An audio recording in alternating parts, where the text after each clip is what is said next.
Posso começar, Samuel? Sim, positivo, professor. Agora está em suas mãos aí, o Arthur também vai começar a gravar, tá bom? Grato. Primeiramente, eu queria agradecer a Deus por estar aqui com vocês, né, compartilhando um pouquinho da palavra do Senhor. É uma grande alegria estar aqui novamente, né? E me sinto muito honrado, muito feliz, sobretudo ao professor e presbítero e mestre Samuel Henrique. Deus abençoe sua vida por esse grande projeto que realmente, de fato, é algo magnífico, muito importante para todos nós sabermos a palavra do Senhor. Tirar um momentinho de um tempo, semanalmente, mensalmente, anualmente, não importa, mas para ler a palavra juntos, né? Cada um com a sua forma, com seu calibre intelectual, com sua noção de compreensão, mas aqui não deixa de ser uma exposição. Cada um tem seu viés, muitas vezes, né? Mas aqui a gente vai apresentar algumas informações importantes. E também queria agradecer também ao professor Rony, que foi o hiato, a ponte, para eu te conhecer, Samuel, e todos vocês, magníficos. Que Deus abençoe cada um de vocês, tá bom? É, eu não sou como o professor Rony, certo? Então eu sou meio mais lento um pouquinho, não tenho tanto conhecimento como o professor Rony, mestre, doutorado, mas o que eu sei eu compartilho da minha forma e vocês vão entendendo aí, vão puxando na orelha. Amém? Amém. Vocês estão prontos para mergulhar um pouquinho em Josué? Digo amém? Ok. Amém. Ó, o professor Rony tá ali já. Boa noite, professor Rony. Deus abençoe. Fico muito feliz de estar aqui com vocês. Foi um resumo meio que sintético, evidentemente, pela minha prolixidade que você já conhece. E o professor Samuel sabe muito bem, aquela nossa live, o maior estudo bíblico do YouTube da Carta aos Hebreus é o meu. 2 horas e meia. Amém. Bora lá. Para a gente não perder tempo, eu sou o professor Marcos, sou formado em letras, sou formado, tenho algumas outras graduações, sou cristão primeiro, evidentemente, sou formado em letras, português, inglês, estudei latim também, grego, e tenho algumas outras especializações na área de sociologia, na área de linguística, pós-graduação, especialização, pós-graduado em literatura comparada, neuropsicologia agora terminei, psicologia da educação e estudo bíblico teológico, bacharel em teologia e algumas coisas mais para acrescentar para o reino de Deus. Isso é só uma apresentação singela, uma apresentação meio que profissional, que é importante a gente destacar. Mas aí, vamos lá. Para ficar mais organizadinho, eu fiz um cronograma sistemático aqui para vocês entenderem o que vai ser apresentado, certo? Primeira parte será falado sobre o título, sobre o nome, sobre a transliteração e quem escreveu e quando escreveu o livro de Josué. A segunda parte será uma síntese cronológica, uma estrutura em 3 partes e, por fim, um sumário sistematizado de todo o livro. Para quem quiser realmente conhecer o livro todo, sabendo uma dessa segunda parte, ou todas elas, vai contribuir muito, vai ser muito contributivo. E a parte final, que é a parte mais polêmica, com certeza, e eu vou adorar vocês me questionarem muito e pressionar com força mesmo, que é a parte onde eu vou colocar pontos de destaque do livro, sobretudo, pontos de tensões históricas e o outro lado da moeda não contado. Isso mesmo. Sabe que cada academia tem sua perspectiva, a gente tem várias interpretações e ao longo do tempo a gente fica com coisas atrasadas, outras coisas mais muito tradicional e outras mais acadêmicas e por fim a gente vai procurar em que lado você vai estar. Evidentemente que vocês vão entender o que eu estou falando aqui na parte polêmica. Vamos lá. Título, transliteração e antes, como era o nome de Josué? Quem escreveu e quando? Certo? O livro de Josué é conhecido no hebraico como Sefer Yehoshua, certo? O nome do livro é Josué, que vem do hebraico, como eu falei agora, e Yehoshua, que tem Yeshua, que significa Iar, salva, ou Deus salva. Ou o tetagrama é a salvação, onde a gente tem aqui o Yod, o rei, o Vav e o rei, que seria Jeová, Yahvé, Adonai, Hashem, o Senhor, não importa. Mas a gente tem as traduções do nosso português que já fazem essa tradução, já que o judeu ele não fala o nome de Deus, então esse é um dos nomes de Deus no Antigo Testamento. Então, a transliteração do termo em hebraico é Yeshua para o grego e para o latim ficou como Jesus ou Jesus, no latim.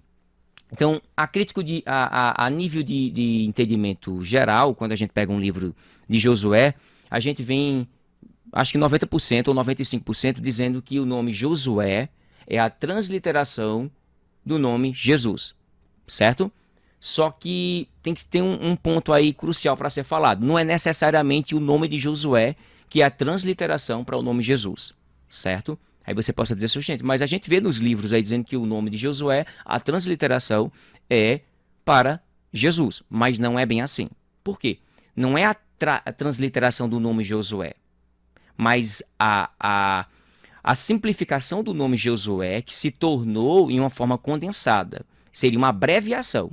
Então é bom fazer essa retificação aqui, que normalmente eu vejo em 90% dos livros, que está errado. Vou repetir.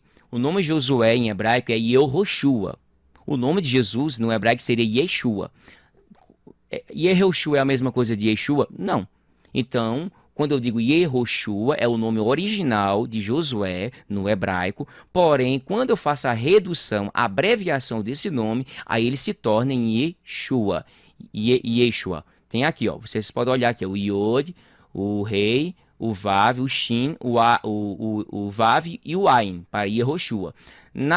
Por isso que eu botei esse asterisco aqui, ó. A redução desse nome ficou Yeshua. Os irmãos entenderam? Diga amém. Pronto. Assembleano faz isso, viu? Mas o nome, mas como ele era chamado antes desse nome? Por quê? Porque muita gente, pelo menos os mais leigos de Bíblia, vai achar que Josué sempre foi Josué. E teve alguns motivos literários para ser entendido isso. Ele se chamava Oséias, que em hebraico é esse aqui, Rocheia. Aqui, ó, Rocheia, certo? Ó, transliteração, Rocheia e Rocheia. Rocheia. Ele salvou. E por ficar um pouco ambíguo, não se sabe, os linguísticos, eu estou falando o que os linguistas e exegetas falam, certo, pessoal? O nome Oséias, não se sabe quem de fato salvou, se era Deus ou se era ele. Então, esse foi um dos principais motivos, segundo os críticos, né, a área de exegese e linguística, porque o próprio Moshe, mudou o nome de Oséias para Josué, certo? No caso, a gente está falando de Mosheia, que mudou o nome de Yehoshua, que mudou o nome de Rocheia para Yehoshua. Parece línguas estranhas, mas não é, viu, pessoal? Então, Moisés, mudou o nome de Rocheia, Oséias, para o nome de Josué, que é Yehoshua. Dito isso, nós temos lá números 13 e 16, que ratifica o que eu estou falando aqui, ou melhor, ratifica, exatamente, retificar é corrigir. Ratifica, confirma o que eu estou falando aqui. Estes são os nomes dos homens que Moisés enviou a espiar aquela terra. E a Oséias, filho de Num, Moisés chamou de quê?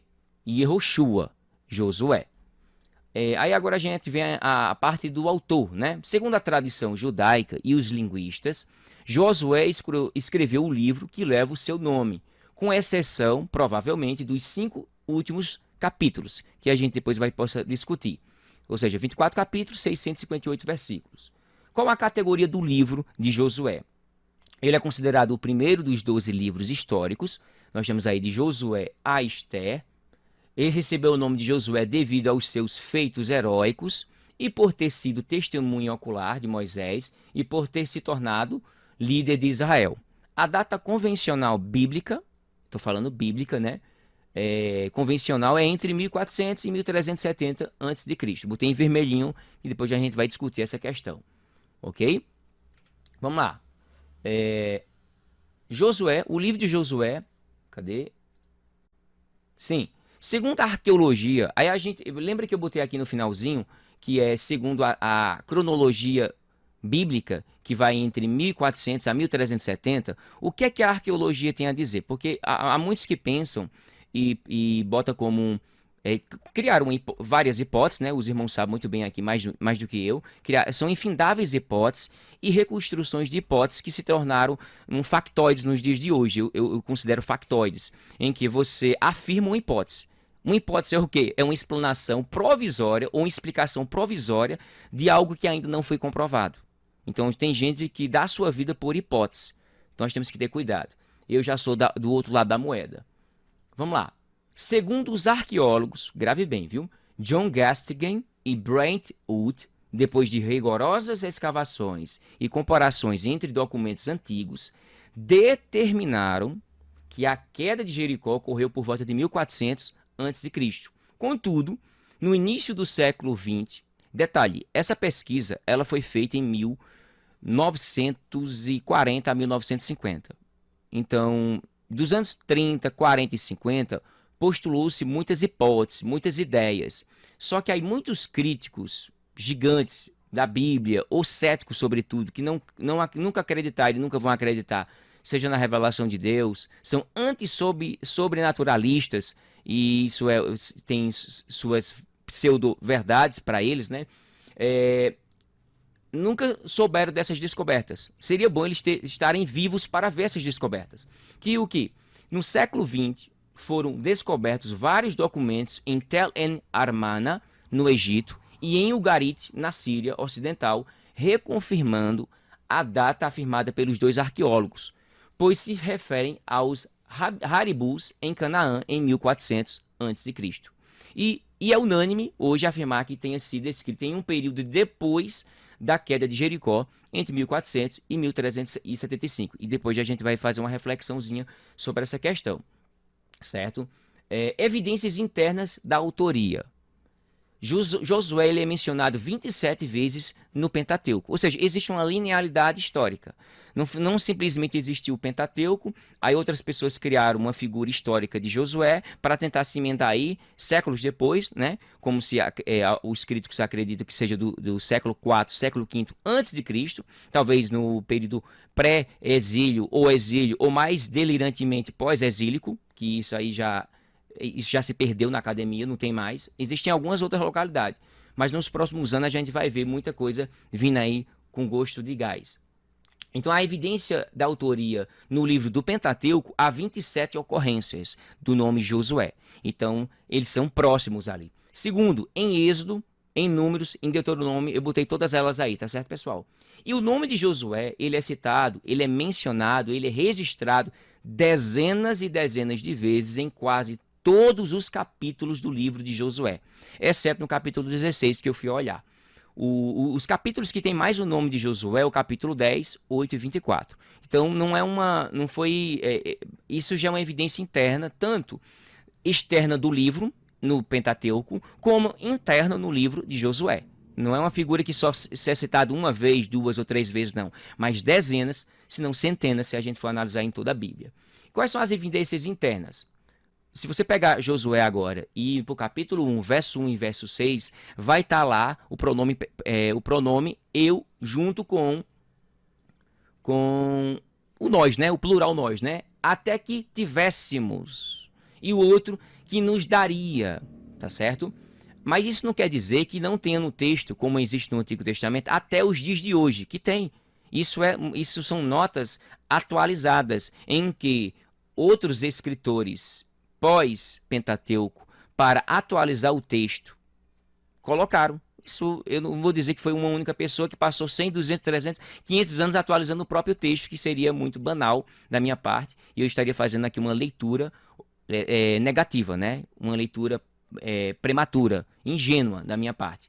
Então, existe sim, no livro de Josué, 14 ocorrências, mais ou menos, de dizer assim, até os dias de hoje, subentendendo que outra pessoa prosseguiu o texto e disse, da mesma forma que existe no Pentateuco, que o próprio Moisés não vai registrar sua própria morte, que segundo hoje os literários, o pessoal da literatura e o pessoal que estuda linguística e até exegese, uma ala, não vou dizer todas, é claro que eu não conheço todas, mas a ala que eu conheço, que eu tenho dezenas de livros aqui em casa, concordo no seguinte, que o que terminou o livro do capítulo final de Gênesis, de Deuteronômio, da morte de Moisés, ou foi Josué, ou foi Finéias, ou Eleazar. É a tríade, um desses três. Eu comungo mais do princípio que seja Josué, que tenha terminado e prosseguido em ter registrado. Da mesma forma de que quando o próprio Josué morreu, outra pessoa atualizou os dados. E aí eu posso acreditar que seja ou Finéias ou Eleazar. Para os irmãos se inteirar e se lembrar, nós temos Arão, que é o irmão o irmão mais velho de Moisés. E nós temos Eleazar, que é o filho de Arão e sobrinho de Moisés. E Finéias, que é o filho de Eleazar e neto de Arão. Então, se a gente for fazer essa conectividade, ali a família possa ter dado continuidade, que era normal naquela época, e existe até uns textos em hebraico que evidencia algo desse porto, mas eu não tive tempo para expor para vocês aqui. Mas é o mais do mesmo do que vocês conhecem. Talvez só de um lado. Eu estou trazendo outro lado, da qual eu acredito e sigo fielmente, certo? Nós temos aqui também tema, lições e resumo do livro. O livro de Josué ele narra a conquista e a destruição da terra prometida aos israelitas após o êxodo do Egito. É um livro de transição que marca a mudança de liderança de Moisés para Josué. Vocês lembram dos versículos que eu citei aqui, né? Dezenas e dezenas, mostrando que Josué tem intimidade com o próprio Moisés, Moshe. E existe essa conectividade. Quando a gente lê o Pentateuco e a gente lê Josué, a gente sente essa sensação natural, espontânea, linear, de que existe uma sequencialidade de fatos, né? Claro que o texto bíblico ele não tem a ideia de detalhar historicamente, milimetricamente tudo. Não, a ideia dele não é um livro histórico, apesar de ter passagens históricas, certo? E expressões literárias, sobretudo, tá bom? Pra gente não ficar naquela bitolagem de que tudo milimetricamente Deus quis contar e não. Ou muito menos assim, nada tem história, não tem nada de Deus aí, é só humano. A gente tem que fazer o equilíbrio e ser sensato, pelo menos nisso, né? Então vamos ver. A mudança de liderança a gente vê de Moisés para Josué e a realização das promessas feitas por Deus a Abraão. Portanto, esse livro conta a história da entrada, da conquista, da possessão da terra e partição da terra de Canaã pelos israelitas em cumprir as promessas que tinha feito Abraão e a sua descendência. Ok? Quais são as lições do livro? Que não adianta falar do livro se a gente não tiver lições, né? A gente tem que ter uma aplicabilidade no nosso dia a dia. O livro de Josué ele destaca a importância da fé, obediência a Deus e a liderança diligente. Nos dias de hoje a gente vê uma liderança muito ao léu, muito fragmentada, sem um aspecto mais humano, mas muitas vezes até de pressionar, como se fosse deuses, né? Uma liderança, existe o autoritário e o autoritarismo, né? O que tem autoridade. Quem fala com autoridade é uma coisa, e quem fala com autoritarismo é outra diferente. O líder, a gente vê isso, ele não manda em si, né? A gente olha e já sabe o que deve ser feito. Então, o que este livro nos ensina, meus irmãos? O livro ele ensina sobre fé, como eu falei anteriormente, obediência, liderança e a importância de seguir as instruções de Deus para alcançar a vitória. Isso é do primeiro capítulo ao último capítulo de Josué, a gente sente isso. A conclusão do livro é o seguinte. Cadê? Conclusão do livro. O livro de Josué é um relato inspirador da fidelidade de Deus e da importância de cumprir suas promessas. Ele nos ensina que, com fé e obediência, podemos alcançar vitórias em nossas próprias jornadas da vida. São 3 partes esse slide, viu? A primeira parte já acabou. Agora a gente para a segunda e tem a terceira e finaliza. Ali tem 30 slides, mas não é todos não, tá bom? Tem uma parte de longe. Então eu vou falar o seguinte. Para compreender o livro integralmente de Josué, nós precisaríamos entender uma síntese cronológica do livro, a estrutura em 3 partes, que pode ser dividido, né? E um sumário sistematizado, que fica muito mais recheado de informações. Vamos lá.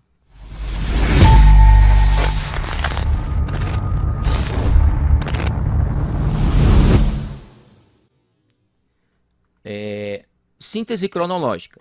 O livro de Josué ele segue os eventos do Êxodo e a peregrinação no deserto.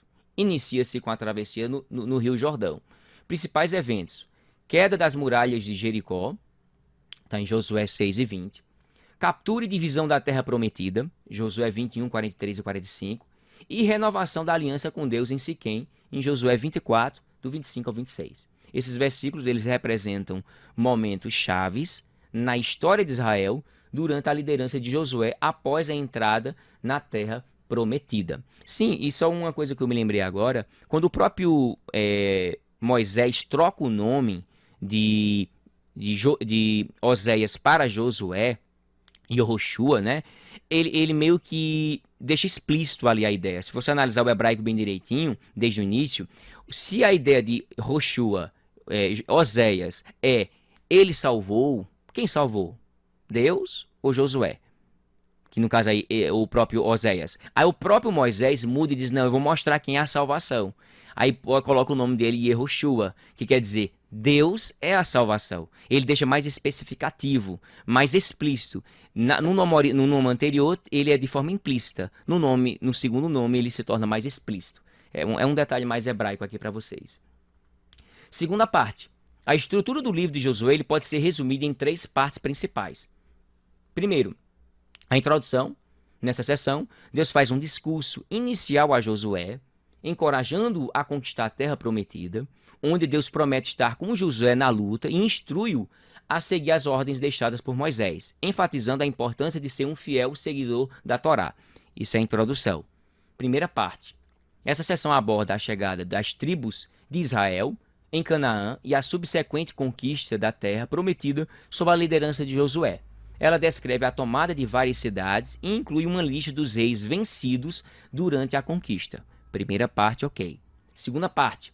Aqui o livro trata da repartição da terra entre as tribos de Israel e fornece uma lista das cidades de refúgio e das cidades levíticas. Esta seção demonstra o cumprimento das promessas feitas por Yahvé a Israel. O nome Israel ele é fundamental porque isso tem fortes estudos hoje. Existe a ideia de o Israel antigo e existe o Israel novo. Existe várias outras perspectivas onde o pessoal fica transitando entre um e o outro.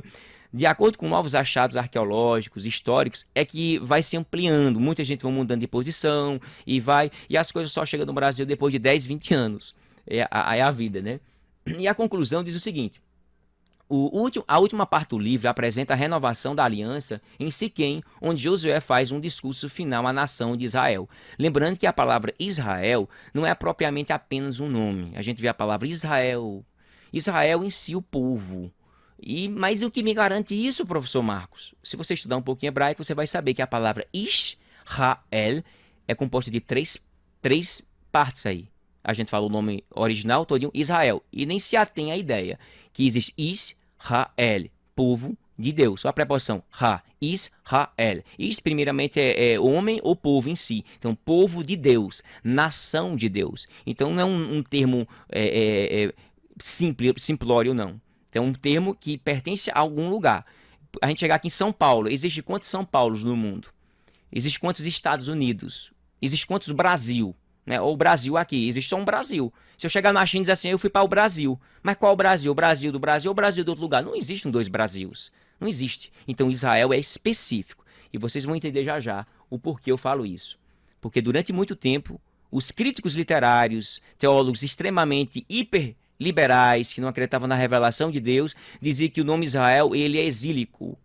Ou pós-exílico, ou talvez isso foi uma fantasia e não sei o que lá, e a gente vai...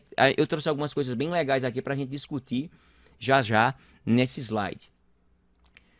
Última parte, segunda parte do slide, 70% praticamente concluído, viu? Sumário sistematizado. Primeiro, a preparação e entrada em Canaã. Essa seção ela descreve a preparação de Israel para entrar na terra prometida, liderada por Josué após a morte de Moisés. Inclui a passagem pelo rio Jordão e a circuncisão dos filhos de Israel em Gilgal. Se a gente fosse ler tradicionalmente, a gente sabe que o hebraico ele não tem um som gutural. Ou melhor, ele não tem um som, esse som que eu falei aqui, Gilgal. Nem no grego, nem no hebraico, nem no aramaico existe isso. Esse gu, né? Então fica Gilgal. Alguns chamam Gilgal, mas tudo bem. Mas a ideia primária do hebraico é Gilgal, não é Gilgal. No nosso português está ok. Se eu estiver falando em português é Gilgal. Mas se eu for transliterar literalmente o som original é Gilgal. Segunda parte, conquista da terra, que é, ponto A, Jericó e Ai. Aqui destacam-se as famosas batalhas de Jericó e Ai, onde as muralhas de Jericó caem miraculosamente e Ai é finalmente conquistada após um início difícil. Parte B, Gibeonitas, amorreus e as cidades do sul. Israel faz um pacto enganado com os gibeonitas, enfrenta os amorreus e realiza uma série de conquistas no sul de Canaã.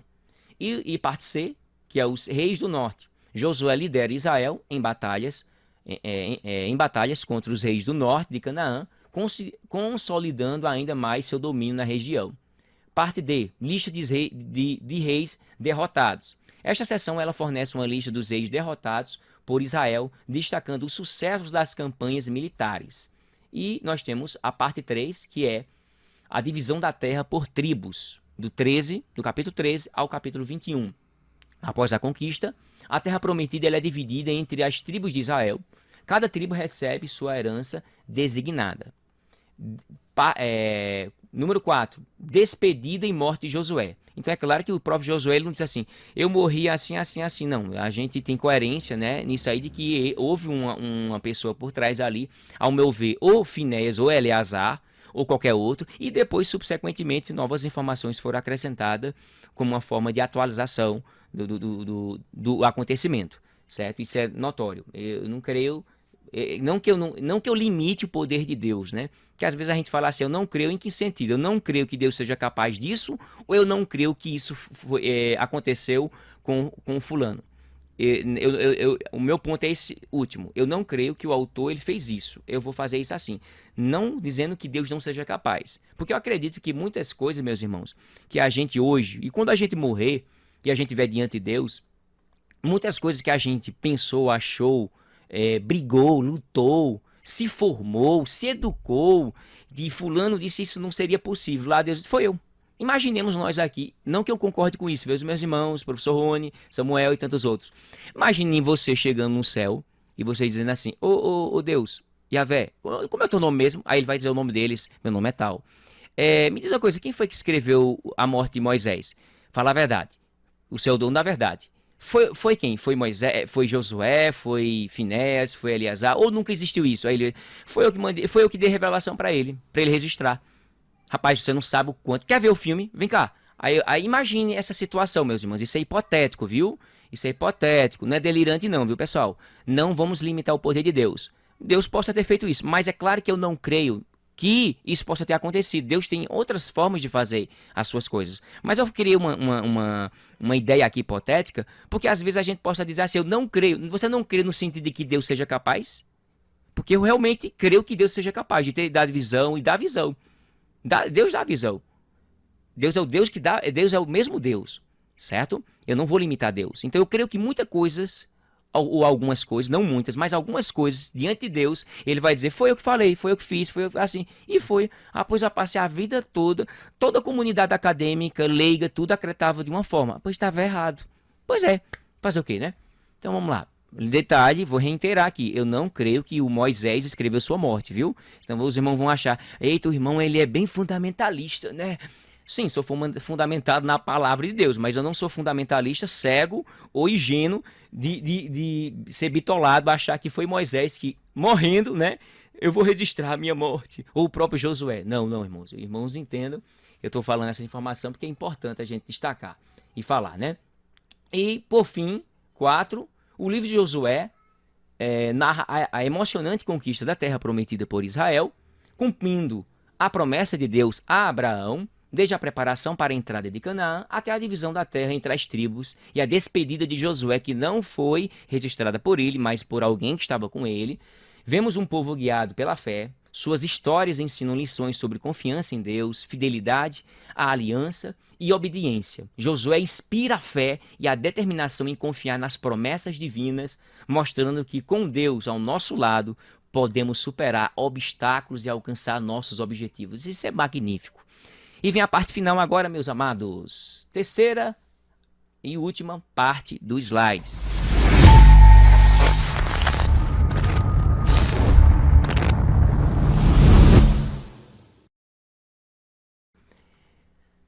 Pontos de tensões históricas. Antes, destruí-las totalmente aos heteus, aos amorreus e aos cananeus e aos perizeus e aos reteus e aos jebuseus, como te ordenou o Senhor teu Deus. Deuteronômios 20 e 17. Aqui nós temos a figura de heteus, certo, irmãos? Heteus é a cultura hitita, que foi durante séculos falada que a Bíblia mentiu, que ela é uma lenda. E curiosamente, certo?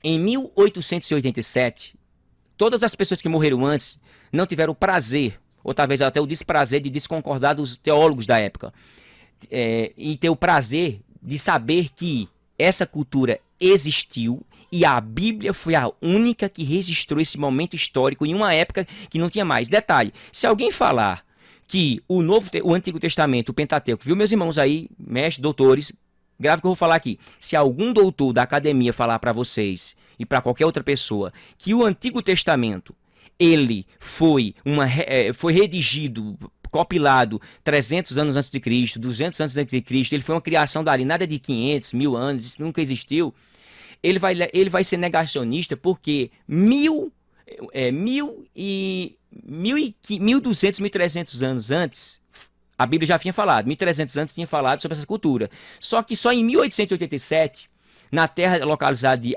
Amarna, no Egito, foi achado e comprovado por meio de tábuas de Tel El Amarna a existência do povo hititas, que aqui é o povo heteus. E entre 1911 e 1937 foram feitas várias escavações e hoje temos cerca de 379 tabuinhas em escrita cuneiforme.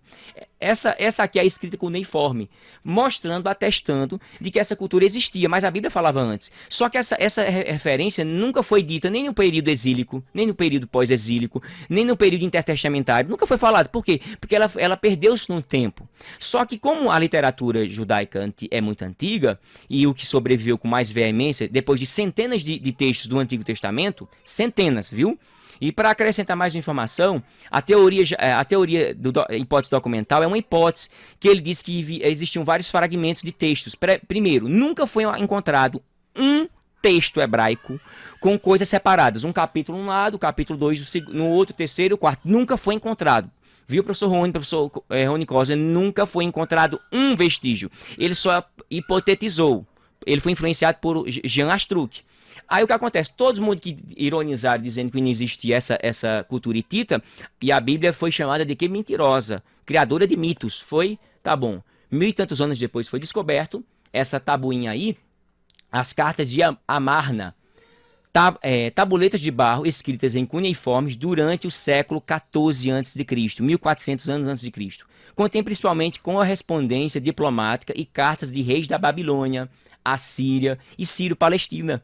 As cartas de Palestina falam de invasões dos Habiru que tomaram as terras do rei. Cara, você falar um negócio desse abaixo de 1800 seria uma forma de dizer assim, não, isso não existe não. Tem alguma comprovação arqueológica? Tem não. Tem alguma comprovação histórica? Tem não. Tem alguma provação outra? Tem não. Só a Bíblia que diz. Então, se ela que diz, é muito prematuro afirmarmos que é verdade. Pode ser mito. Talvez seja mito. E foi cristalizado isso, que era mito. Pelo menos foi, né? Mas graças a Deus que encontraram essas coisinhas. E para brincar mais aqui, com uma coisa mais sérias ainda, pontos de tensões históricas. Então Josué, com todas as tribos de Israel, edificou um altar ao Senhor Deus de Israel no Monte Ebal. Josué 8:30. O Monte Ebal também banalizado, o nome de Deus banalizado, o tetagrama também banalizado, dizendo que é uma construção de 300, 400, 500 anos antes de Cristo. Não tem nenhum achado arqueológico, tudo bem. Eu não tive tempo também, irmãos, de trazer alguma coisa desse livro aqui, certo? Não tive tempo, mas depois os irmãos podem procurar essa aqui, a Bíblia Arqueológica, que ela é muito boa para falar sobre essas coisas. Estamos chegando ao fim, viu? Eita, estamos chegando ao fim.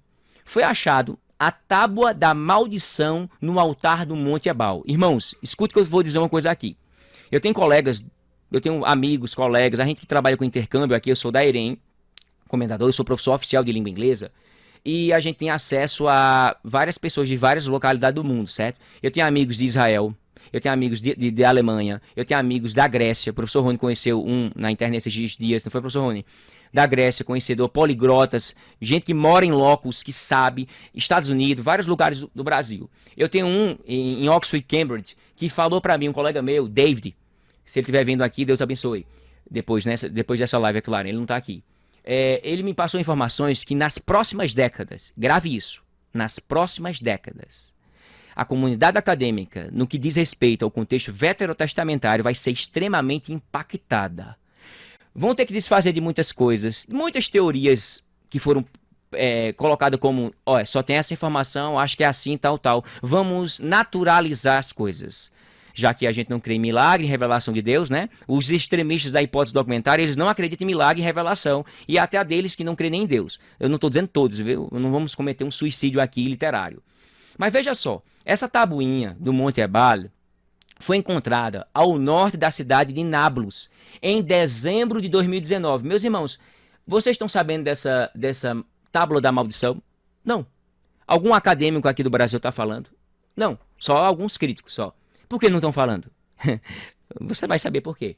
Os peritos dizem que ela tem entre 1400 a 1200 anos antes de Cristo. A pequena tábua entre 3.200 a 3.400 anos atrás. Traduzindo, ela registra o que está de Josué. Cara, ela registra um fato histórico de 1.400 anos antes de Cristo. Seria impossível pessoas ter criado o Pentateuco e Josué no século V, VI antes de Cristo e ter tido uma visão de uma coisa do passado. Seria loucura. Certo? E eu achado isso aí. Seria assim, eles têm a máquina do tempo. Só pode ter a máquina do tempo, né? E olha aí, ó. Essa aí foi o tablete, né? E o que é que tem nesse tablete? Meus irmãos, eu fazendo aqui, depois desse vídeo, se os irmãos me entregarem, eu vou botar no YouTube. Talvez seja no YouTube o único vídeo que vai explicar a transição de nomes. Se você olhar aqui, existe no paleo hebraico um Iod, um Rei e um Vav. Eu não sou perito em hebraico, viu, pessoal? Mas eu tenho muitas pessoas, rabinos, mestres, gente com 20, 30 anos de hebraico, que eu passo algumas informações para eles, estudo com eles e conheço algumas coisinhas, né? Eu sou aquele tipo de gente enxerida. Professor Rony, aquele tipo de professor enxerido que quer saber de tudo um pouco. Mas eu sou focado, viu? Eu sou equilibrado. Sou autodidata, mas eu sou equilibrado. A palavra de Yehoshua, se vocês analisarem, ele tem o Yod, Rei, Vav, Shin, Vav e Ain. Estão vendo aí, ó? Yehoshua. Só que no nome do tetagrama, as quatro letrinhas é Yod, Rei, Vav, Rei. E curiosamente, nessa tabuinha do século XIV, 1400, mais ou menos no máximo 1200 anos antes de Cristo, ela foi encontrada em 2019, agora há pouco, em dezembro de 2019. Eu acompanhei o dia, eu estava online, vi o vídeo, baixei o vídeo, me emocionei muito, dizendo, aí sim, ela comprova literalmente que os israelitas, o povo judeu, já sabiam ler e escrever há 1400 anos antes.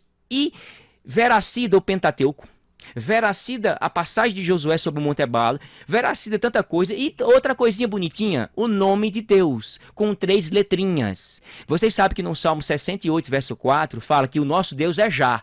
Muitos colocam aquele como um advérbio de tempo, né? O nosso Deus é já, é momentâneo. Claro, o nosso Deus é do momento, mas o Deus já ali significa uma abreviação do Yod, Rei, Vav, Rei, que é Yah, que seria já, mas não é já, viu, pessoal? Então, se vocês perceberem aí, nós temos 3 letrinhas no nome Yehoshua, e aqui também nessas 3 letrinhas aqui no paleo hebraico, ó. Yod, Rei, Vav. Isso é no paleo hebraico, não é no hebraico tradicional. Porque se tivesse encontrado no hebraico tradicional, não seria de 1200, 1300, nem 1400 professores que estão aqui. Seria do ano de 700, 800, no máximo 800 anos antes de Cristo. Mas foi encontrado no paleo hebraico, que já tinha sido, ó, desfragmentado. O que mais? Segundo os críticos,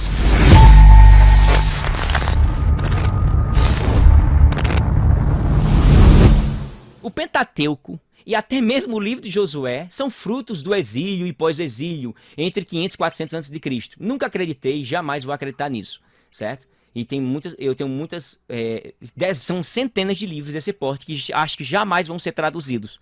Lamentavelmente, professor Rony, professor Samuel, é triste saber que tem muitos livros de egiptólogos, dimensões futuras. Eu tenho um ali de quase 500 páginas, professor Rony, veracidando a terminologia hebraica do Gênesis e de Josué, do período egípcio, o tipo de egípcio daquela época, comprovando, não é 99 não, 100% do termo usado.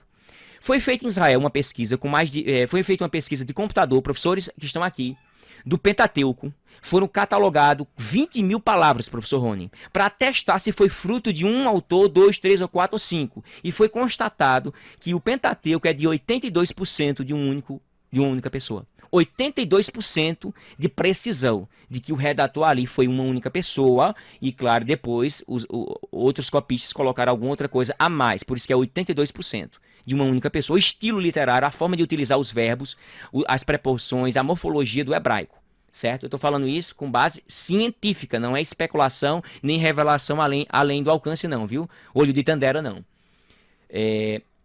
Não há evidência do povo conhecido por Israel em nenhum nome do povo escrito em nenhum lugar do Egito entre 1400 e 1200 a.C. Isso é os críticos, viu, que falam.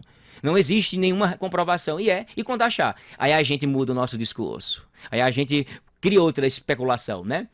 Aí não há evidência de que eles soubessem ler ou muito menos escrever. Eu mostrei agora e provei que não. E agora, José? Esse factoide especulativo ficará como verdade?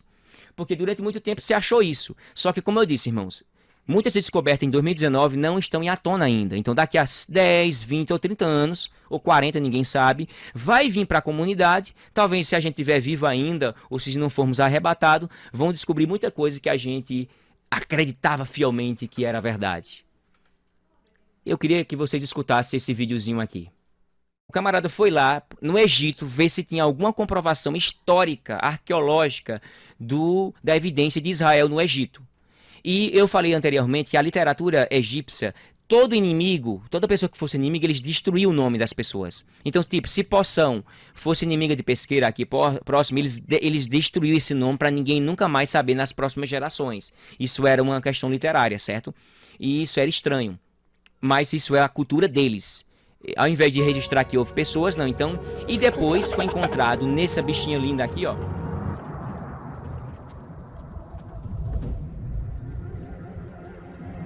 A maioria dos especialistas concorda que a história de Moisés e dos israelitas aconteceu no tempo de Ramsés II, o maior de todos os faraós. Ele chegou ao auge do poder por volta de 1250 a.C. Então, isso nos dá uma data precisa. É um começo, mas há um problema. A Bíblia nos diz que havia israelitas no Egito há gerações, mas nunca foi encontrado nenhum registro deles.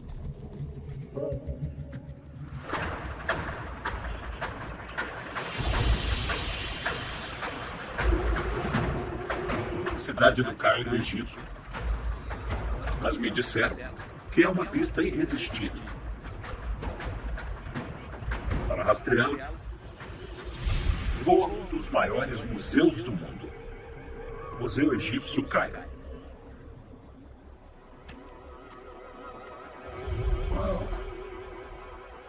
A resposta que procuro pode estar escondida aqui, entre essas paredes. Parece um grande almoxerifado de antiguidades. Esse lugar é incrível.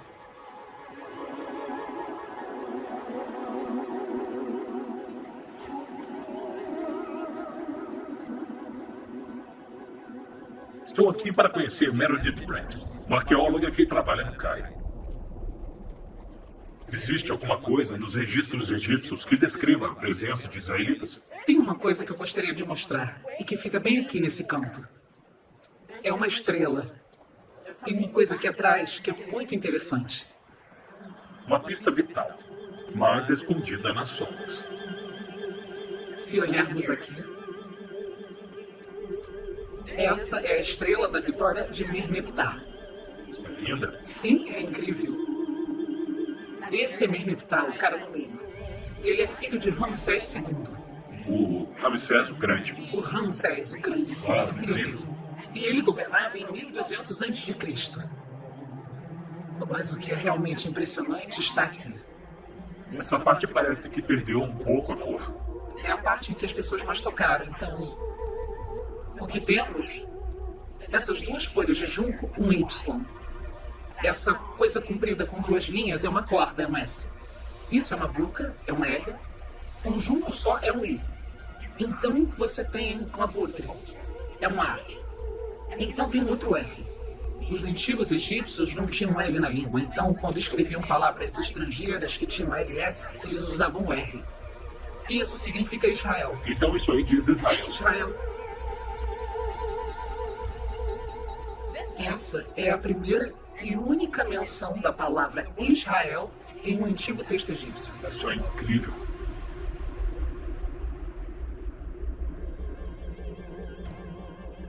Vinda do filho de Ramsés II, uma história encravada em pedra que descreve a vitória sobre um povo chamado Israel.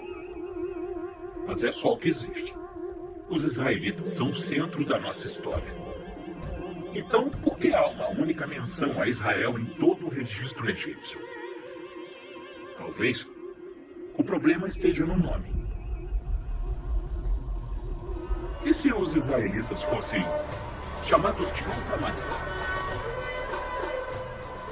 Roll took Mahoney to see the replica of a monument erected just a few years after Ramesses' death by his son, Merenptah. It's important because it shows that Ramesses could not be the pharaoh of the Exodus, because in his time, Israel was already a nation, established in the land of Canaan. So this is the famous Merenptah stele, or we call it Israel stele. And it's actually belongs to the king Merenptah there at the top. You can see him facing the god Ammon. And he lists in a poetic form all the different conquered nations and nations that are at peace. But right at the bottom, we have 3 crucial lines, because this is where we find a link to the Nile. Let's read it together, okay? We have 2 reeds. That's the sound E or E, okay? Then a bolt, which is S, an R, an Alf, an E, an A, and an L. Israel.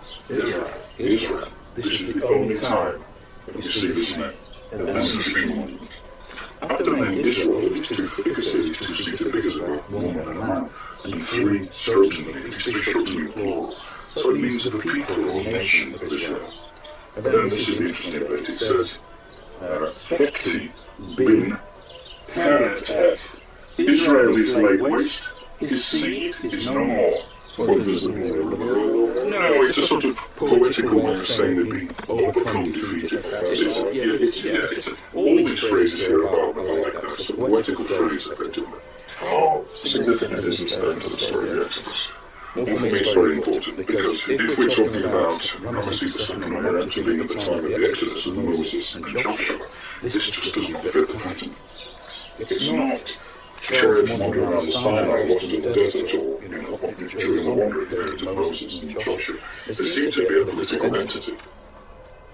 This monument doesn't fit the idea of Ramesses being the pharaoh of the Exodus because it was written shortly after his death, and it recognizes Israel already existing in Canaan as one of the significant powers of the day. And that shouldn't be. Because the Bible says that the Israelites did not even begin to conquer Canaan until 40 years after the Exodus. So Ramesses could not have been the Pharaoh who let the Israelites go. Then Mahoney got a lead about another inscription. Charles Haley brought him to see his colleague, historian Clyde Billington, who has extensively researched this newly discovered find. Besides the Merenptah stele, there's another reference to Israel. It's called the Berlin Pedestal. It's in the State Museum in Berlin, Germany. And this is something that's just now being studied and discussed by scholars. On the base of this Egyptian statue, they showed Mahoney name rings, each representing an enemy defeated by Pharaoh in the region of Canaan. So these have been captured people realize that Pharaoh all the time exaggerates to say the very least. So is he bragging? He's bragging. Okay, he's bragging. He's saying, I conquered these people, I control these people. This is the one that's caused all the excitement because, again, a bound enemy. So telling you that these people are enemies of the Egyptians. And the name down here, that while it's partially broken away, has been reconstructed, and it's the name Israel. And this dates to around 1360. This makes the late date of the Exodus an impossibility. This is 100 years earlier. This is very crucial evidence we see here. This name demonstrates that Israel had already left Egypt and was in Canaan as Egypt's enemy a century before the Ramesses Exodus. So obviously, Ramesses could not have been the Pharaoh of the Exodus. A única evidência histórica que o nome Israel no Egito, e todo professor de teologia, de arqueologia, de história deveria saber disso. E mais ainda, quando foram perguntar a Israel Frankenstein no livro dele, numa palestra, simplesmente ele se negou a falar qualquer coisa. Por quê? Por que será, né? Por quê? Por que será? Será que colocaram isso aí nessa coisa de 1.300 anos atrás? Não. A evidência histórica de que Israel esteve no Egito. Glória a Deus. Que essa verdade não fique só para nós. Em 2019, a partir de 2019, muita coisa aconteceu. Aqui tem outro relato de o maior perito hoje de egiptologia do mundo, do planeta Terra, encontrou a descrição da Arca de Noé em 1750 a.C. Uma tabuleta de argila com caracteres cuneiformes que cerca de 3.800 anos atrás, certo? Aqui, ó, bem bonitinho. Ele passaram-se 20 anos, professor Rony, professor Samuel, para traduzir isso aí. 20 anos de estudo milimétrico, linguístico, para entender essa expressão cuneiforme ali, mostrando a descrição de Noa. Quem é Noa? A gente sabe que é Noé, né? E, por fim, no capítulo 1, há 35 ocorrências do nome Elohim, no hebraico, do Gênesis, capítulo 1. E no capítulo 2, há 3 ocorrências desse mesmo termo, e 18 ocorrências com a combinação dos termos Yod-Hei Vav-Hei com a Elohim, usado em conjunto para quê? O capítulo 2, de fato, é como falaram os peritos como Jean Astruc ou Julio Wellhausen, eles deixaram de falar uma coisinha, professores que estão aqui. Eles deixaram de falar uma coisa fundamental. O quê? Vamos ver? As diferenças narrativas. Ao analisar cuidadosamente o Antigo Testamento, podemos notar que a palavra Senhor é utilizada de 2 formas distintas. Uma hora Senhor só com a primeira letra maiúscula e o resto minúscula, e outra hora 100% maiúscula. Qual é a distinção entre elas? Senhor é a tradução da palavra Adonai, que carrega o significado de soberano ou mestre. Essa palavra pode ser aplicada tanto para Deus como para um mestre humano normal.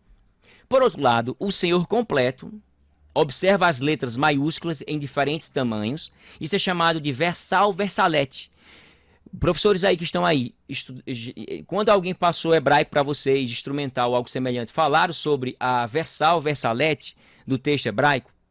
Alguém aí lembra? Não? Se não, a gente prossegue.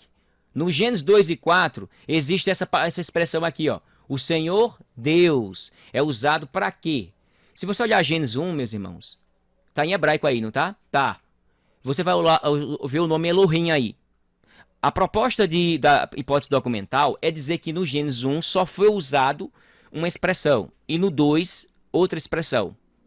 Só que isso não talvez seja 40% verdade, ou 30%, de 40% a 30%. Por quê? Aqui você não vê nenhum nome de Adonai, ou o nome de Javé, não vê. Agora, quando a gente vê no capítulo 2, olha curiosamente. O capítulo 2, ele começa e vai até o verso 3 com o nome Elohim. Então, eu já vi livros aqui, eu tenho livros aqui dizendo de que o capítulo 2, ele tem somente o nome Adonai. E no capítulo 1 só tem o nome Elohim. Traduzindo, o capítulo 1 só tem Elohim, no capítulo 2 só tem o nome Jeová. Mentira! Por que mentira? Porque eu tenho um texto hebraico aqui e eu vejo a fusão, a união, mostrando sintaticamente e enfaticamente o que foi falado no capítulo 1. O capítulo 1 é uma forma literária egípcia da época de contar os fatos. Isso está consagrado na literatura egípcia, professor Rony e professor Samuel. A literatura egípcia tem 2 relatos. Eles sempre faziam isso de forma didática. Colocava o relato primeiro com forma genérica e o segundo como se fosse dando um zoom. Inclusive eu falei recentemente para um professor de hebraico, de 25 anos de hebraico. Ele disse, olha, o capítulo 2 é um zoom, é um destaque que quem trabalha com linguística em hebraico, ele vê isso. E eu não sabia dessa parte, eu sabia da parte literária de que Moisés foi criado na cultura egípcia. A cultura egípcia tinha 2 formas de tratar o relato da criação. Ele sempre tinha 2 modelos. O primeiro era genérico e o segundo ele era mais detalhado, ele dava um zoom, era específico. E aqui você pode ver, professor Samuel e os demais, que vocês estão vendo os 2 nomes de Deus aí, ó. Elohim, ou melhor, Yod-Hei Vav-Hei e Elohim, tudo junto, ó. Todos juntos. Por quê? Ele está junto para enfatizar no capítulo 1 todinho. Ele está reforçando. No capítulo 2 não tem o nome do tetragrama. Quem falou em livros, faça essa correção, bote lá nos livros. Eu tenho livros aqui que eu já fiz essa correção, professor Samuel. Capítulo 1 só tem o nome Elohim, capítulo 2 só tem o nome do tetragrama. Por isso que são estilos diferentes. Não. Professores, com toda humildade minha aqui, procure o hebraico. Pega o hebraico e veja, comprove com você mesmo. Pega uma Bíblia hebraica e veja que o que eu estou falando aqui é real. O nome Elohim, ele pré-introduz no capítulo 2. E depois ele começa a desenvolver, mostrar quem é esse Elohim. Elohim é o Deus genérico para todos os povos e nações do mundo. Mas para o povo de Deus, o único Deus é Yahvé, Yod Rei Vav Rei. Por isso que ele colocou junto. E você não encontra nenhuma forma contrária a isso. Certo? E aí, tem outras coisas para falar mais, mas eu encerro as minhas palavras aqui.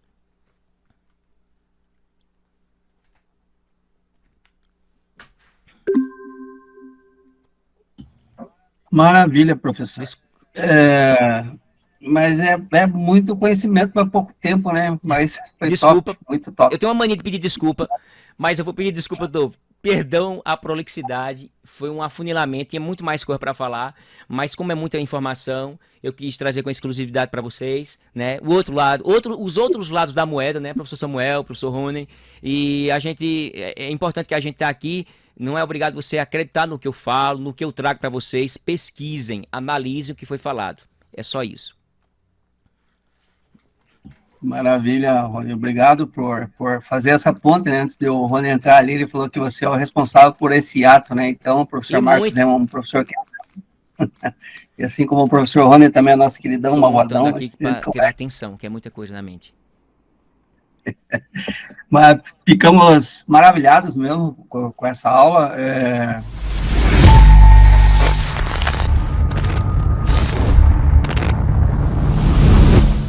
Conheciam esses relatos que eu falei?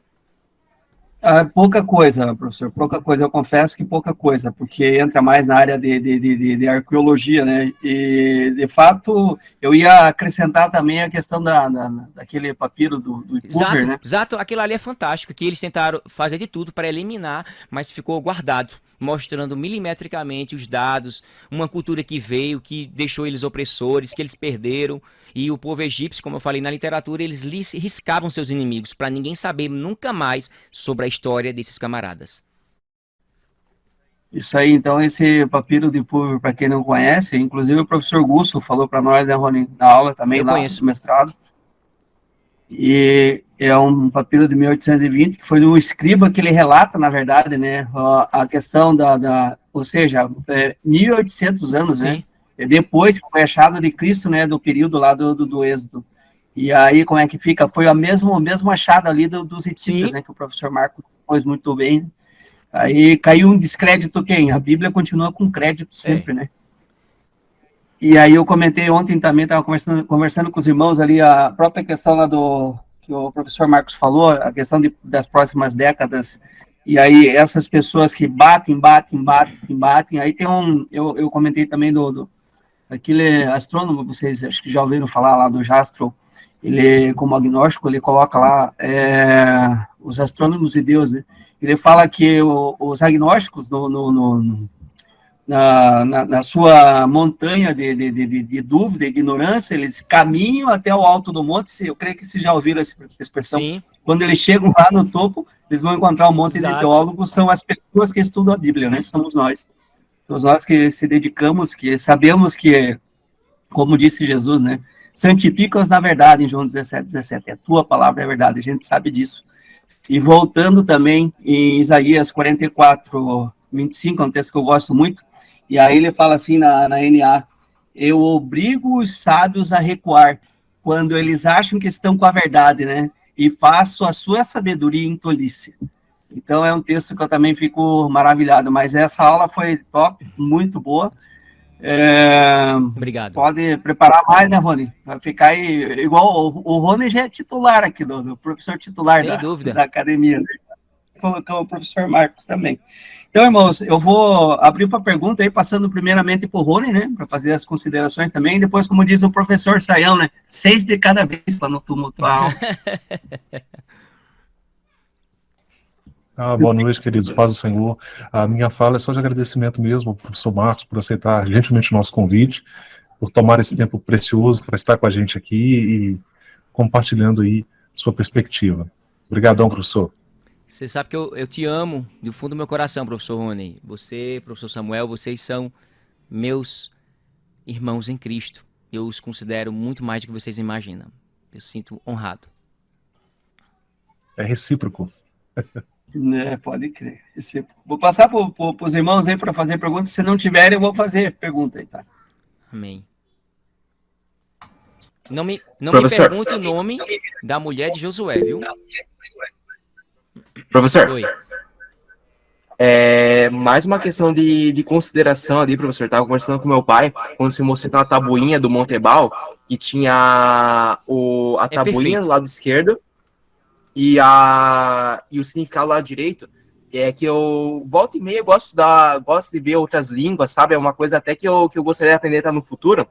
E parece que não havia uma linha que deixava simétrico essas palavras. Ou Exato. seja, elas ficavam, tipo, meio dispersas. Daí, tipo, provavelmente quando já estava em rei, já tinha um negócio mais padronizado, né? Colocar nos papiros, né? Então é muito legal ver como que muda muito a linguagem, né? Tipo, de 400 anos, sai de um negócio tudo desorganizado, depois vai para o negócio, já tem todas as linhas, já tá tudo padronizado, né? Eu acho um negócio muito massa. E Só essa consideração mesmo que eu percebi ótimo. ali. E você falando isso, é uma coisa que muita gente não para pra pensar, eu acho. Ou tem preguiça de pensar. Eu tive um professor que ele era doutor. E a maioria desses doutores, eu admiro muito as suas seguranças. Eu acho fantástico as suas seguranças. E eu gosto de fazer pergunta. Cara, uma pessoa que, se vocês todos estivessem morando aqui perto de mim, diga a você. Eu ia estar nas asas com força. Certo? Eu sei que o trabalho do professor Samuel é muito gigante, ele tem muitas obrigações, o professor Samuel nem se fala, mas eu digo a vocês iam se ver comigo, viu? Porque todo dia perguntar coisas complexas mesmo.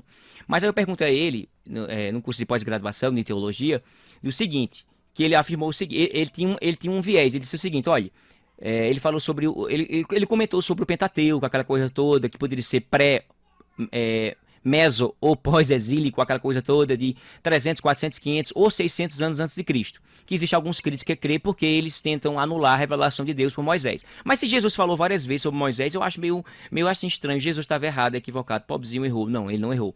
Agora, existe uma coisa interessante que você falou, só tirando um gancho aí, que se de 10 em 10 anos, 20 em 20 anos, 30 em 30 anos, 40 anos, se muda a nossa ortografia, por que não no hebraico antigo?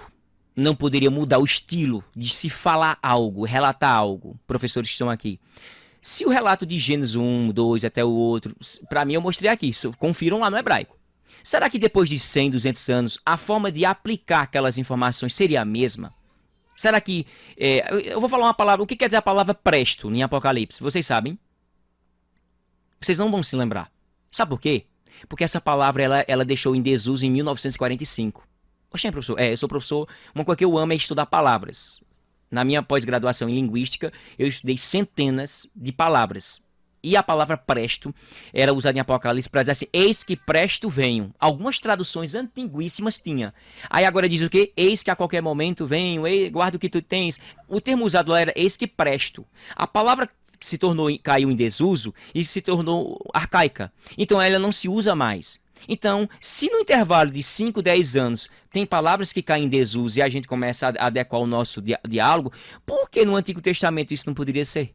No Pentateuco? Pode sim, por que não? Aí por isso que ninguém quer enxergar isso. E detalhe, se alguém disser que o Pentateuco e os demais, eu estou dizendo que existem pessoas que afirmam, certo? A minha pergunta que eu faria para eles é o seguinte, vocês acham que o pessoal lá no exílio babilônico ou pós-exílico babilônico teria tempo de pesquisar um dicionário específico da época de 1400 anos antes de Cristo, do período egípcio, no período médio do egípcio, que existe uma estrutura a ser falada. Como eu disse para vocês, eu tenho professores que eu conheço fora do Brasil que estão estudando há mais de 20 anos, o egípcio da época de Moisés. E vão comprovar nas próximas décadas mais de 100 mil palavras, juntando todo o Pentateuco, juntando tudo, a semelhança da época egípcia. Inclusive o nome Moisés é um nome egípcio. O nome Moisés é um nome egípcio, Moshe. Então, se o idioma evolui, como disse Soucy, né? O idioma é dinâmico, o idioma ele vai evoluindo e as palavras vão seguindo, a gente vai mudando as palavras, tem palavras que vão mudando, é chamada na linguística de evolução semântica. Então, por que eu não dar esse crédito, dizer assim, rapaz, o idioma muda? Aí eu fiz essa pergunta ao doutor, ele não me deu resposta. Por quê? Porque eu disse a ele, então quer dizer que é uma construção pré, pós, mesoexílica, tá bom? Então, onde foi que eles encontraram mais de 20 mil palavras do Pentateuco, do período egípcio? Onde é que tinha esse dicionário na época de 300, 400, 500 anos antes de Cristo? Não existia dicionários em si. Não há possibilidade alguma, a não ser que esses camaradas que estavam lá há 400, 500, 600 anos antes de Cristo tiveram uma revelação sobre triple, quadruple, poli, revelativa de Deus. Assim, eu vou te revelar uma coisa que poderia ter acontecido, eu vou dizer as palavras milimetricamente, coloca aí. Não há possibilidade alguma. Seria um milagre, professor Rony, professor Samuel, seria um milagre fora do comum. Então por isso que eu não tenho medo algum de dialogar, até debater com qualquer um que seja nessa área linguística, na minha área de formação e especialização. Bora estudar as palavras? São mais de 20 mil palavras no mínimo, professores. Ó,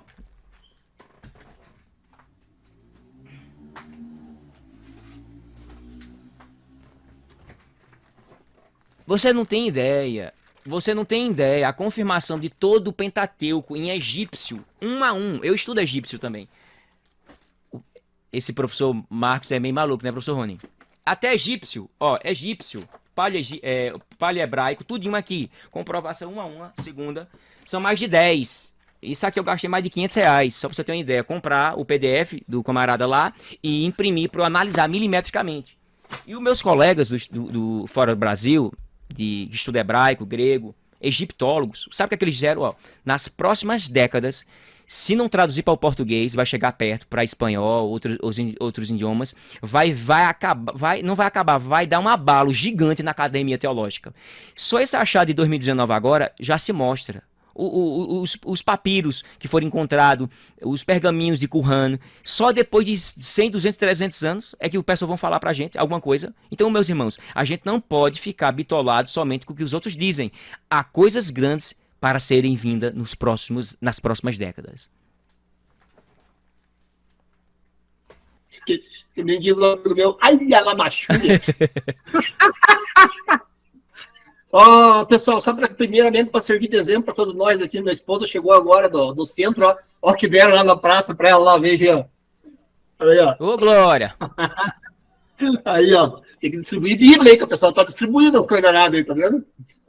Ô, meu querido, é sempre um prazer ter o professor Marcos aí conosco, muito conhecimento.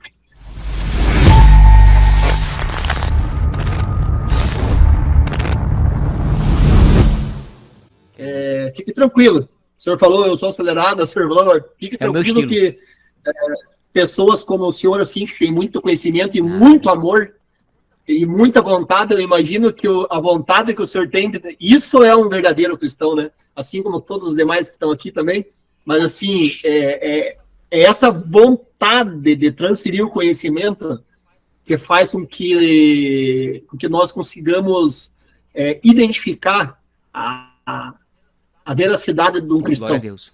Porque é esse amor, né? É o amor de Jesus Cristo, é o Espírito Santo de Deus que habita dentro de nós, que faz com que nós fiquemos até mesmo angustiados de vontade de passar o que a gente sabe, né? Muito. Então, assim, pode ficar tranquilo, tá? Pode ficar tranquilo com isso, tá? Porque eu tenho certeza que todos os irmãos que estão aqui compreendem isso aí. E eu quero falar com o senhor, eu fiquei até, eu te confesso que eu fico muito feliz, muito feliz mesmo, eu me emociono até, porque agora faz acho que na última aula a gente teve o professor Clayton, né? O professor Dr. Clayton da Universidade Batista, ele falou sobre as parábolas, eu não sei se o senhor estava na aula aquele dia. Não. E daí o que acontece? Aí ele citou aqui, a hora que o senhor começou a mostrar os slides ali do hebraico ali, né? Da junção das palavras, e quando o senhor citou a situação do Zoom, né? Que era uma técnica linguística Sim. deles. Então, o que o professor ele falou aquele dia, né? Ele falou das parábolas, Novo Testamento, do nosso Deus encarnado, Jesus Cristo. As técnicas que Jesus usava e que ele deixou assim registrado, né, para nós, no Novo Testamento, era exatamente isso aí. Poxa. Que eles chamam o quê? Por quiasmos. Coisa linda, né? Então você veja que os estudos e a técnica usada, o próprio Deus, né? que é autor e consumador de tudo, de todas essas palavrinhas que o senhor estuda, que todo mundo está estudando, foi ele que criou e que deu a inteligência para todos, né? Os estudiosos, as primeiras pessoas começaram a registrar nas tabuinhas, no barro, na pedra, e ele fez de uma forma que é o seguinte, não, na medida que eu for me revelando e as pessoas se deixarem que eu me revele para elas, não terá como negarem a minha fé, né? Então, até por isso que está escrito lá, né, que o homem é injustificável, né, não crer no Senhor, né? Porque desde a fundação do mundo ele vem se manifestando para nós, né? E de formas maravilhosas. E esse exemplo que o senhor deu da forma linguística, né, do hebraico, e da forma que eles colocavam as palavras para fazer com que acontecesse esse zoom, né? É a mesma forma que o Senhor Jesus deixou as parábolas, né? Exatamente. Então, as parábolas também, elas é um espelho, né? Ele usou até um termo, né, de um autor lá que é um espelho, de uma forma que a gente se enxerga, olha e diz, ou você se enxerga e olha e crê, ou você decide e quebra esse espelho, né? E vive no mundo, né? Porque não tem como não crer em Deus, né? Então, parabéns, parabéns mesmo, muito lindo, maravilhoso. Libera os slides para nós e também para nós termos esse material e deixarmos aí para as próximas gerações.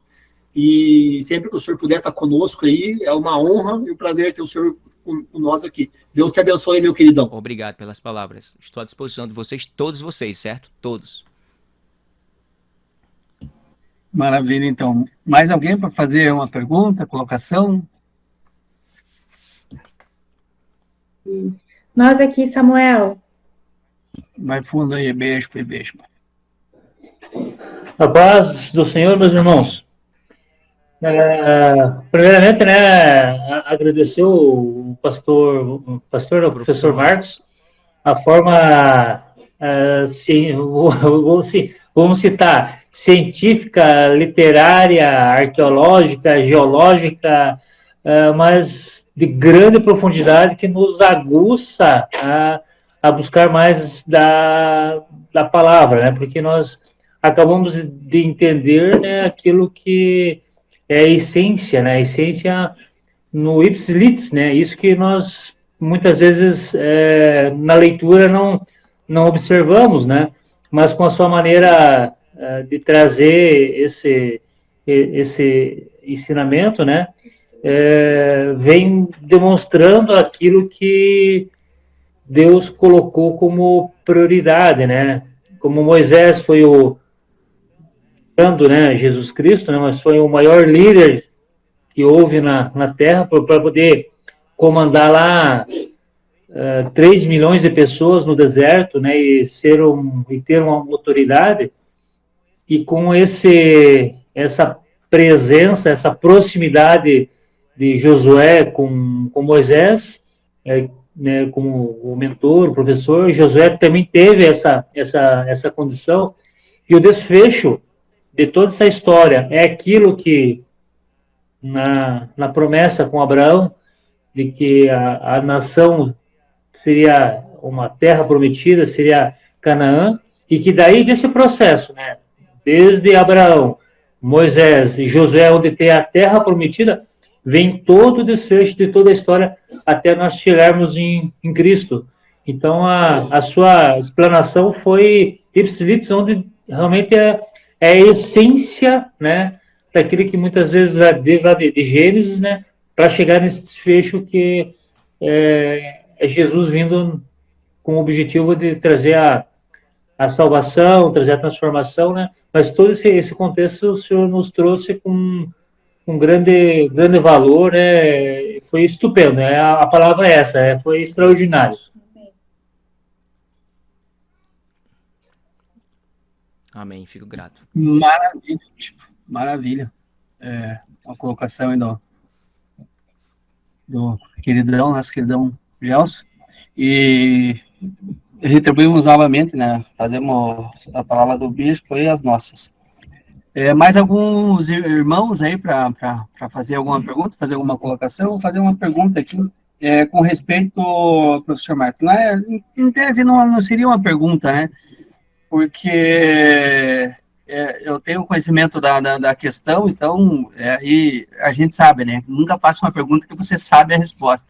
Mas eu só vou, não seria nenhuma pergunta, né? Eu só vou fazer pro professor, só para o professor passar para os demais irmãos ali.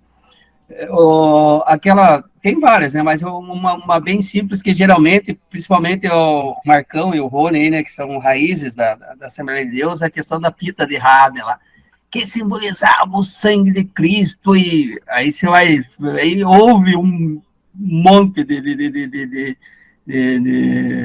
como diz o Vailate, né? O pessoal acaba viajando. O Vailate sempre usa, tem um termo que ele usa, de ficar viajando nas palavras. E para você, o que você chegou a pesquisar já, professor? A questão dessa fita vermelha, já viu alguma? Tem outras, né, mas eu só vou passar para os irmãos lembrar da história, que quando Josué, os espias chegam, e ela acaba falando a respeito da cidade, e aí pede depois para que ele poupe, né, para que eles poupem quando Israel chegasse lá em Jericó, e aí os espias falaram, né, para que ela colocasse uma fita vermelha e ficasse à mostra. Se ela não colocasse essa fita, todo mundo seria destruído. Agora, se ela colocasse, eles seriam obrigados a cumprir a promessa, como a gente vê também a mesma promessa, você vai ver como o professor meu passou lá no capítulo 9, com os gibeonitas. Eles fazem, eles são enganados, mas ali o autor sagrado fala literalmente que eles não consultaram ao Senhor para fazer, e eles fazem aquele pacto com aquele pessoal que vai com... Eles pegam um pão bolorento, né, roupa, sandália, tudo rasgada, e eles moram 3 dias. Aí depois eles não podem destruir o professor, inclusive passou também no dos slides. Mas o que eu quero referir desses 2 episódios é a questão da promessa. A partir do momento que você deu a palavra lá, tinha que cumprir. Então, com a palavra o professor Marcos a respeito da fita vermelha. Se quiser falar também sobre Josué 9, lá sobre os gibeonitas. Essa parte eu nunca me aprofundei, não. É mais o convencional da gente, né? Dessa fita vermelha. Só que aí tem muita gente que dimensiona, pregadores, né? Fala que é uma coisa, fala que é outra. Então, assim, de aprofundar nessa passagem no hebraico, você sabe qual é o versículo para a gente olhar? É o capítulo 2, verso 17 em diante. 2 e 17, né? Isso. 2 e 17. Aí a palavra do professor Gusso, no texto, ele vai dizer o seguinte, que na opinião dele, ele cita, inclusive, acho que é o livro que você cita como biografia, o Richard Hess ali. Também é possível que o fio vermelho amarrado na janela fosse algo já existente, quem sabe para anunciar o propósito da casa de Rabi. Então, fazendo alusão à prostituição ali. Tem aqui nele mesmo, ó. É esse aí. Ele cita o professor Gusso, ele cita esse autor. Aí, mais alguma coisa que você viu? Já pregou sobre esse texto? Não, nunca. Nunca preguei, não. Na verdade, a minha familiaridade é mais no Novo Testamento e com uns 10 livros do Antigo Testamento que eu tenho mais afinidade, certo? Eu tenho mais afinidade com o Pentateuco, que eu gosto muito. Afinidade também com o livro de Jeremias, Ezequiel e Oséias, todo pentecostal gosta, né? E alguns outros também. E Josué, que seria o sequencial. Nunca estudei milimetricamente, profundamente, o de Josué, assim, em tese. Versículo por versículo, capítulo por capítulo, no original, para tentar tirar alguma coisa ali a mais, né? Com os originais ou com interlinear alguma coisa. Eu confesso que eu desconheço mais profundo sobre essas partes, né? Maravilha, então, queridão, mas já fica valendo, então, passando os livros ali, passa para nós qual livro da questão da afinidade, que a gente vai colocar o professor na fila aí, pode ficar tranquilo para nos trazer esse vasto conhecimento, essa erudição, né, a gente fica muito feliz, né, o nível do professor Rony também, que sempre estão junto com a gente aí. Irmãos, e mais alguém, então, para fazer alguma pergunta? Perfeito, esse tetagrama, né, esse micro tetragrama. Eu quero fazer mais uma aí, se ninguém levantar a mãozinha, eu vou fazer mais uma. Já que o professor gosta ali do Pentateuco, a situação ali daquele verbo ali no primeiro capítulo de Gênesis, o Bará. É esse? O Bará, que é o que é criar, né? Porque esses dias, por que eu estou perguntando? Eu achei muito interessante o professor, doutor e pastor, e aí da tua terra, inclusive, aí me ajuda aí, pessoal. Tassos Licurgo? Isso, o Tassos Licurgo, isso. Esses dias ele estava expondo alguma coisa sobre Gênesis ali, e eu achei muito acertado o comentário que ele fez. Ele trabalhou em cima do bará, do verbo bará, o criar, e o assar, que é a criação do homem, e depois a criação, né? A criação dos animais, se eu não me engano, depois, né? É isso aí, né? E ambos são criação, porém os verbos se diferem. E eu achei muito lindo aquela colocação que ele fez. Ele levantou algo assim muito profundo, né? E dentro de duas palavrinhas, né? E eu tô te perguntando porque o senhor falou que estuda muito as palavras e aprofunda nas línguas originais. E se o senhor pudesse falar alguma coisa sobre esses dois verbos, principalmente com a criação dessa criação, porque eu achei muito lindo. Ótima pergunta. Vê só, a literatura convencional de 1000, 2000 anos atrás,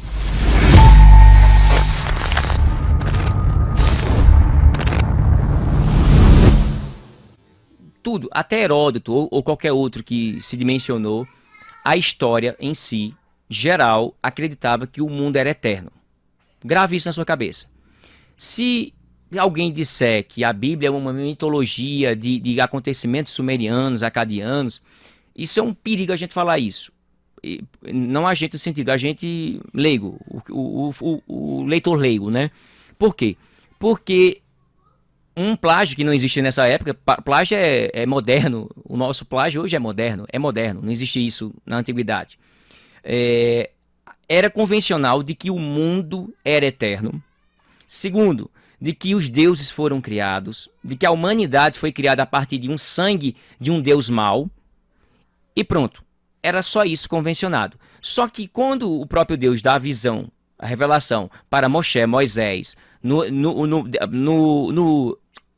na transição dos 40 anos no deserto, e ele tem muito tempo para copilar, o próprio Moisés, ele vai criar o primeiro compêndio apologético, praticamente, do Oriente Médio, onde ele vai fazer as correções da época. É tão provado que ele não cita Sol e nem Lua em Gênesis 1 e 2, até o 4. Não tem lá, para ele não ferir literalmente os deuses da época, que era egípcio. Era egípcio. O deus Sol e a Lua, e tinha o Amun-Ra, Amon-Dei, o deus do dia e da noite. Então o que acontece? Quando o próprio Moisés vai registrar o primeiro verso do Bereshit, é curioso que ele não começa dizendo que Deus existe. Não precisa dizer isso. A Bíblia nunca precisou afirmar que Deus existe. Ela simplesmente diz: Bereshit bara Elohim et Shammai ve'et haaretz. No princípio, gente, criou Deus os céus e a terra. É o prólogo do Gênesis. Céus e terras. A dimensão material e a dimensão espiritual. A dimensão física, a dimensão metafísica. No princípio ali, quando foi traduzido para a Septuaginta ou Septuaginta, foi usada a palavra arre, ou arque, que significa um começo da existência de algo. Ou seja, no princípio, existe um Deus que antecede o que é o mundo, o início. Se existe algo que antecede esse período de cronos, de tempo, significa que existe um Deus atemporal, incriado, incausado, que causou todas as coisas. Ou seja, ele é atemporal, ele é fora do tempo, ele é eterno, ele é infinito. Então Deus está ali no princípio. Olha só, Deus na eternidade, além da eternidade, no Kairos, aí ele vai e cria. Quando ele começa a criar, o tempo começa a ser contado. Então, no princípio, criou Deus os céus e a terra. Nenhuma literatura da época de Moisés havia dito que o mundo tinha um início. Nenhuma literatura, isso eu digo como professor de literatura, certo? Especialista nessa área, pós-graduado. Não existe uma literatura que viesse falar de que o mundo fosse não fosse eterno, que ele fosse finito, ele é finito, que ele foi criado. Só a Bíblia, só o compêndio da Bíblia que afirmou essas declarações. E o bará ali, diferente do outro verbo é criar a partir do que existe. E o primeiro verbo é criar a partir do que não existe, ou seja, não é criar, é trazer a existência a algo. Olha que Deus magnífico. Deus não precisa de nenhum elemento para criar, simplesmente ele traz a existência o céu e a terra. Aí a partir do céu e da terra ele começa a pintar seu quadro. O mundo que você vê e que você enxerga, se você enxerga o mundo sendo um Deus criador, você de fato enxerga e você vê. Se você vê o mundo não como um criador, você não enxerga o idealizador por trás dele. Nós cremos em Deus por todos os infindáveis momentos. Quando ele diz bará, quer dizer, eu estou criando a partir do nada. A partir do nada eu trago à existência tudo que existe. E depois que eu pego a matéria-prima que é a terra, eu pego dessa matéria e crio o homem. Ou seja, o verbo usado é criar a partir do que existe. Então, quando ele cria o pó, né, tira do pó da terra, o pó da terra ali não tinha esse conceito da época, de 2000 anos atrás, antes de Cristo. Seria mais ou menos nos dias de hoje. Deus se utiliza dos elementos químicos da terra, porque pó significava a menor unidade que existe, e a menor unidade que existe na atualidade é chamado de quê? Foi chamado de quê? Átomo. E o átomo é a menor unidade da matéria, sim, mas ela se divide em prótons, nêutrons, né, e elétrons, ou seja, uma tríade ali, mas eu não vou colocar a tríade aí como Deus divino, não vou cometer esse devaneio que existe por aí, não. Então Deus se utiliza dos elementos químicos da tabela periódica e faz o ser humano.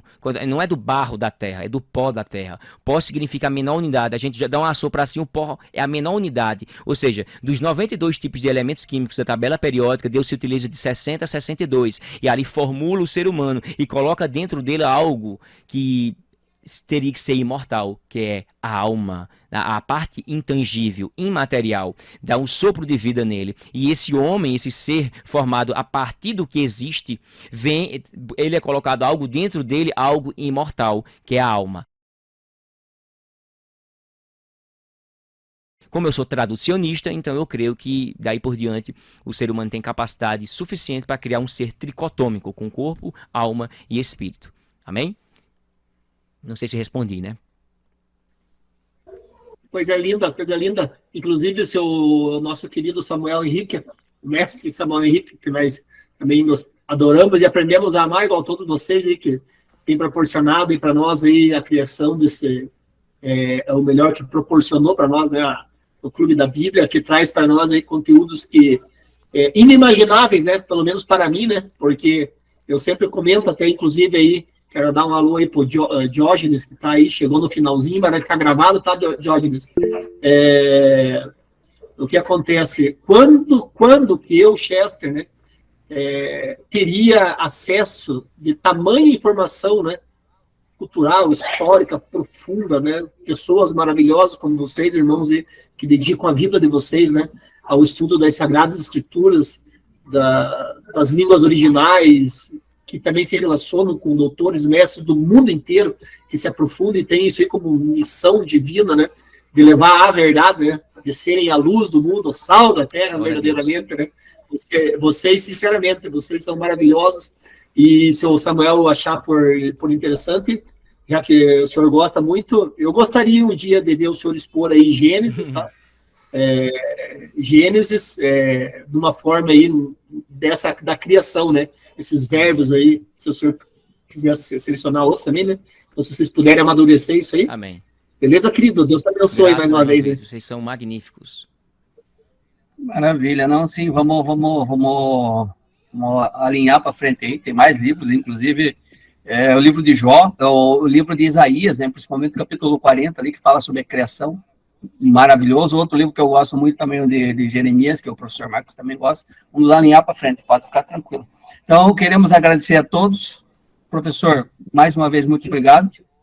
O Diógenes quer falar alguma coisa? Ele chegou, quer fazer pergunta? Eu que sou grato a todos vocês.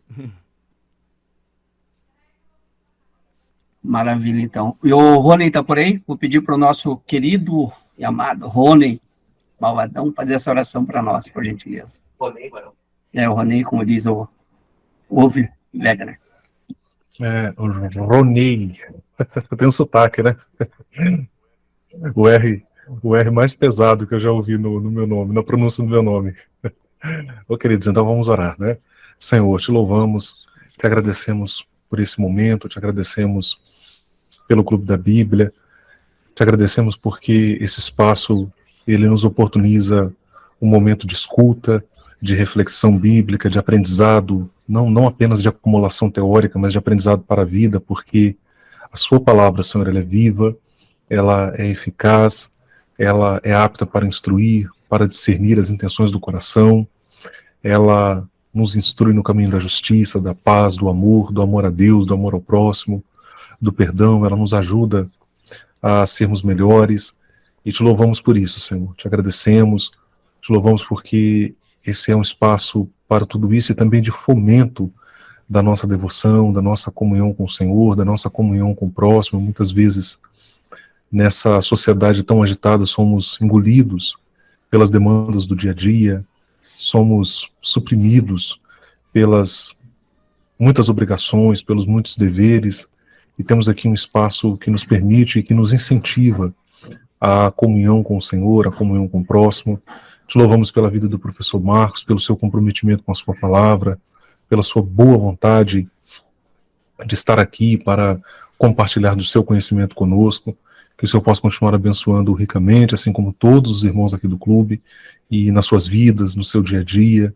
O Senhor conhece a cada um, suas demandas, suas necessidades, as minhas, as nossas, que o Senhor possa suprir as nossas necessidades em Cristo Jesus e aquelas às quais não apraz ao Senhor atender, suprir, que o Senhor nos ajude a lidar com elas, que o Senhor nos ajude a lidar com os desafios que se colocam diante de nós, da melhor forma, sobretudo mantendo o nosso compromisso com o Senhor, com a sua palavra, com o amor a Deus, com o amor ao próximo.